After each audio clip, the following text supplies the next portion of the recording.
nggak tahu malu. Orang yang sudah jahat sama kamu malah mau minta tolong sama kamu. Halo semuanya, Assalamualaikum warahmatullahi wabarakatuh. Semuanya, ketemu lagi dengan saya. Dan kali ini kita akan bahas pembahasan general reading orang yang kemarin berbuat jahat sama kamu, sekarang malah meminta tolong sama kamu. Nah, seperti apa situasi yang ada dan seperti apa situasi yang muncul? Kita akan menggunakan satu deck kartu Oracle untuk pembahasan general reading kali ini. Nah, siapa sih sebenarnya orang yang sudah berbuat jahat, orang yang sudah berbuat zolim, tapi di sini malah dia sekarang ingin meminta tolong sama kamu? Yuk kita akan coba untuk lihat seperti apa posisi yang muncul dan seperti apa posisi yang terjadi. Untuk keadaan saat ini, memang saya wanti-wanti untuk diri kamu adalah ya tetap bisa berfokus ya terkait dengan apapun yang saat ini ada dalam diri kamu. Nggak usah terlalu mikir macem-macem ya, mikir ke sana, mikir ke sini. Ada percabangan-percabangan pemikiran yang harus bisa untuk lebih diminimalkan lagi. Karena apa? Kau pun juga harus bisa untuk lebih terfokus, jangan sampai terlalu banyak percabangan pemikiran. Kenapa? Karena ketika terlalu banyak percabangan pemikiran, ini pun juga nanti akan sangat mengganggu beberapa situasi yang akan terjadi di dalam diri kamu ke depannya. Dan kemudian kamu pun juga posisi saat ini memang harus bisa untuk lebih terfokus dulu untuk satu persatu menyelesaikan beberapa perkara, satu persatu menyelesaikan beberapa masalah-masalah yang muncul, menyelesaikan masalah-masalah yang terjadi. Masalah inilah, masalah itulah, dan juga beberapa masalah-masalah yang lainnya. Sehingga ketika kamu mampu untuk menyelesaikan beberapa masalah-masalah yang kamu selesaikan, tentu ini juga akan sangat mempermudah situasi yang ada dalam diri kamu. Dan saya juga mewanti-wanti bagi teman-teman yang beruntung untuk menemukan video ini, kamu juga jangan sampai terlibat ya atau terjebak dalam kekhawatiran ataupun ketakutan-ketakutan yang terjadi pada diri kamu saat ini. Kenapa? Karena ketika kamu terlalu terjebak dalam kekhawatiran, terlalu terjebak dalam ketakutan-ketakutan yang terjadi, tentu ini juga akan sangat mengganggu beberapa situasi yang ada di dalam diri kamu. Jadi ya diupayakan kamu juga jangan sampai terlalu mudah untuk terjebak dalam situasi-situasi yang terlalu takut dengan beberapa godaan-godaan dari orang-orang yang ada di sekitar kamu. Karena mohon maaf ya, sepertinya pada posisi di beberapa waktu ke depan, kau pun juga akan merasakan adanya beberapa situasi godaan-godaan dari orang-orang yang bakal mengganggu kamu. Dan di sini kamu juga bisa melihat siapa-siapa saja orang yang tidak respect dengan kamu, orang yang selalu mencari masalah dengan kamu. Nah, sekarang posisinya akan sebentar lagi terbalik. Kenapa? Karena emang di sini yang namanya manusia itu kan juga pasti akan membutuhkan manusia yang lainnya juga. Nah, sepertinya ini pun juga akan terjadi pada orang yang sudah menzolimi kamu, pada orang yang sudah menyakiti kamu. Di beberapa waktu yang lalu, dia memang menyakiti kamu dengan hal ini, dengan hal itu, dengan hal-hal yang lainnya yang bahkan juga tidak masuk logika gitu loh.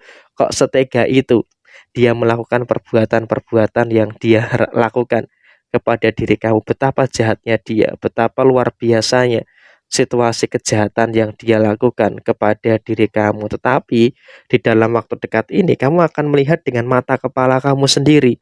Orang ini akan meminta tolong sama kamu. Orang ini akan meminta bantuan sama kamu. Dia butuh pertolongan kamu. Dia butuh bantuan kamu. Nah, ini mungkin akan menjadi sesuatu yang lucu. Kenapa? Dia ada masalah, dia ada ketakutan, tapi dia memang masih membutuhkan kamu. Sehingga apa? Dia pun juga lebih mengesampingkan rasa malunya untuk meminta tolong kepada diri kamu. Nah, sekarang pertanyaannya adalah kenapa kok dia bisa seperti itu? Pertanyaan ada di sini. Dia merasakan kamu yang bisa membantu dia untuk menyelesaikan masalahnya. Karena apa? Dia melihat kamu tuh punya kemampuan dan kamu tuh punya kekuatan yang mumpuni untuk membantu dia menyelesaikan semua perkara dan juga semua masalah-masalah yang dia rasakan. Sehingga apa? Dia juga sangat besar harapannya kau bisa untuk memaafkan dia walaupun dia belum meminta maaf, dan kau bisa membantu dia untuk menyelesaikan perkara-perkara yang terjadi. Nah, sekarang pertanyaannya adalah apakah dia harus dibantu, Mas? Jawaban sederhananya adalah ya suka hati kamu, terserah kamu mau dibantu atau tidak. Kita akan coba untuk buka pilihannya. Ketika dibantu bagaimana dan ketika tidak dibantu bagaimana. Ketika dibantu, pasti kamu di sini akan membantu membebaskan dia dari masalah-masalah yang dia hadapi.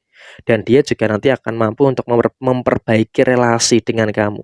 Walaupun dia tidak meminta maaf atas kesalahannya, tapi dia akan bisa untuk berupaya memperbaiki relasi dengan kamu. Dan justru ketika ini kamu bantu, malah akan membuka silaturahmi yang terjalin kembali antara kamu dengan orang ini. Karena kamu juga sudah membantu menyelesaikan masalah dia, walaupun memang dia datang ketika ada maunya. Dan kemudian bagaimana Mas jika tidak dibantu? Nah, pilihan yang kedua adalah jika tidak dibantu bagaimana? Jika tidak dibantu mungkin ya dia akan merasa capek ya dengan penyelesaian masalah yang dia rasakan sendiri. Karena jujur sampai dengan saat ini pun dia juga merasakan lelah, dia juga merasakan adanya situasi yang cukup capek gitu loh. Dia menyelesaikan masalah ini, menyelesaikan masalah itu sendirian dan memang dia juga dalam kondisi yang cukup tertekan dengan beberapa tekanan-tekanan yang dia rasakan. Tetapi dia mencoba untuk tetap tenang, mencoba untuk tetap sabar. Nah, ketika kamu tidak membantu dia, ya pasti dia akan merasakan capek. Dia akan merasakan lelah dan dia pun juga malah akan terus berbuat zolim ke kamu.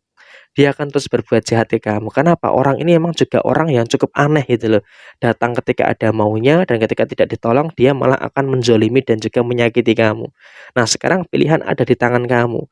Karena apa? Karena ya memang semua ini adalah ciri-ciri ada orang yang sangat memanfaatkan kamu gitu loh. Nah, perkara dibantu atau tidak, yaitu adalah situasi yang monggo, kerso, terserah kamu. Tetapi memang di sini lebih baik ya dibantu saja, tidak usah melihat hal-hal track record yang terjadi kemarin. Tetap gunakan sebagai sisi manusia yang berhati lembut yang ada dalam diri kamu. Siapapun yang minta tolong, selagi kamu mampu, selagi kamu bisa, ya dibantu untuk menyelesaikan masalah dia. Perkara dia nanti akan seperti apa, yaitu terserah dia. Yang terpenting kamu juga harus percaya pada prinsip tabur tuai. Apa yang kamu tanam itu yang kamu tuai. Kamu tanam kebaikan ya kamu pasti juga akan menanam kebaikan juga. Begitu pula sebaliknya.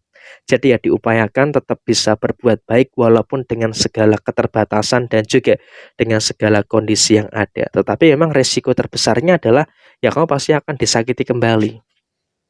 Kau pasti akan dizolimi kembali. Tapi setidaknya dengan kau bisa berbuat baik, itu akan membuka pintu-pintu kebaikan yang ada dalam diri kamu, sehingga apa? Semesta akan melihat kamu itu dalam kondisi yang baik dan kamu akan mendapatkan ganjaran yang luar biasa dari apa yang sudah kamu lakukan, dari apa yang sudah kau perbuat kepada orang-orang yang ada di sekitar kamu. Bukan hanya kepada orang itu saja, tetapi juga kepada orang-orang ataupun pihak-pihak yang lainnya yang sudah pernah kamu bantu. Karena situasi yang kamu baikkan dalam situasi apapun, kebaikan akan terus berbalas dengan kebaikan. Jadi ya seperti ini pembahasan general reading kali ini. Resonate tidak resonate disesuaikan dengan kondisi masing-masing. Sampai jumpa, sampai ketemu di video yang berikutnya. Sehat selalu dan pokoknya saya doakan sukses terus untuk teman-teman yang beruntung menemukan video ini. Sekian, terima kasih. Wassalamualaikum warahmatullahi wabarakatuh.